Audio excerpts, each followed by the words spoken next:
Белшифр рекомендует посмотреть ролик до конца. Всех вновь приветствую на канале Левитатующий С, и в этом ролике я сделаю теорию о том, как работает магия Луз, а также разберу некоторые моменты магии Луз, что мы видели в финальных сериях Совиного дома. Ну а я приступаю.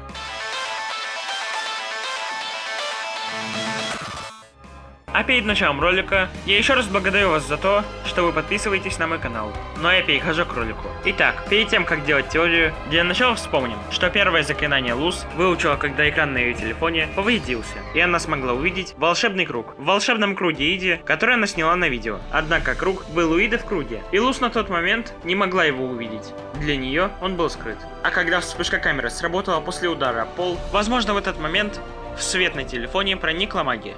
Ведь по сути телефон светится. И это тот же самый свет, как и магия света. Однако телефон из мира людей, и в нем ранее не было ни капельки магии. Одним из доказательств этого является то, что ранее Луз, смотря на волшебный круг Иды на видео, она не смогла увидеть глиф света. А после вспышки она снова просмотрела видео и увидела там глиф света. Вы можете сказать, что Луз просто поняла суть света, но это не так. Ведь Луз поняла суть магии Кипящих островов лишь в 12 серии Совиного дома, когда Ида показала ей то, что она узнала, изучая магию древних ведьм. А в телефоне она смогла увидеть круг, так как он светится. И по сути, это тоже стихия света. Также в него проникла магия. И еще одним фактором является то, что Луз сняла на телефон круг света ведьмы. И только так она смогла увидеть глиф света. А теперь разберемся, что это за тип магии у Луз и как он работает. Я думаю, что глифы разных стихий, что использует Луз, это что-то вроде проводников или же знаков, что могут высвобождать магию острова. А узор глифа отвечает за стихию магии. И именно поэтому в 19 серии Луз не смогла использовать глиф огня в мире людей, ведь Луз использует магию острова. Но я все же думаю, что глиф огня сработал. Ведь он не остался, а превратился в маленькие сожженные бумажные частицы.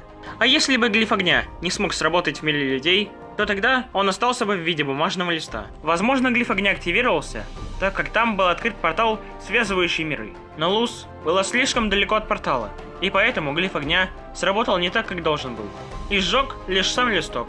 Или же что-то ограничивает магию Луз. Возможно, она сама, находясь в родном мире, боится устроить пожар в лесу. Или же как-то навредить своему миру. Или же мощности портала не хватает на то, чтобы транспортировать для Луз достаточное количество магии для заклинания. Но это лишь предположение. Далее я разберу момент из 12 серии, когда Луз выучила магию льда.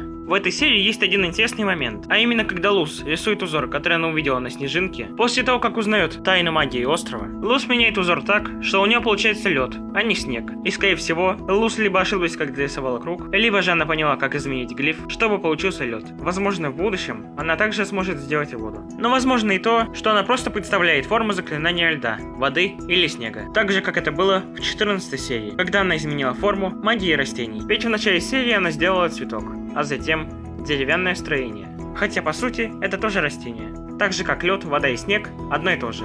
Просто имеют разное строение. Но то, что она может задавать форму заклинаниям, мы окончательно убедились в 19 серии. Также я думаю, что Луз возможно может создавать заклятия практически любой мощи, пока что находится на Кипящих островах. Ведь из-за того, что Луз человек, а не ведьма, она черпает магию острова. А не как ведьмы из своих мешочков с магической силой. Еще в финале сезона, а именно в 19 серии, Луз могла пользоваться посохом Иды и дистанционно активировать с помощью него свои глифы. Но на этом моя теория о том, как Луз использует магию через глифы, подходит к концу. Если вам понравился ролик, поставьте лайк, подпишитесь на канал, прокомментируйте. Также прошу вступите в мой паблик во ВКонтакте. И не забудьте нажать на колокольчик, чтобы не пропускать выход моих новых роликов. Ну а я прощаюсь, до следующего ролика. Посмотрите и другие ролики. Белшифр рекомендует.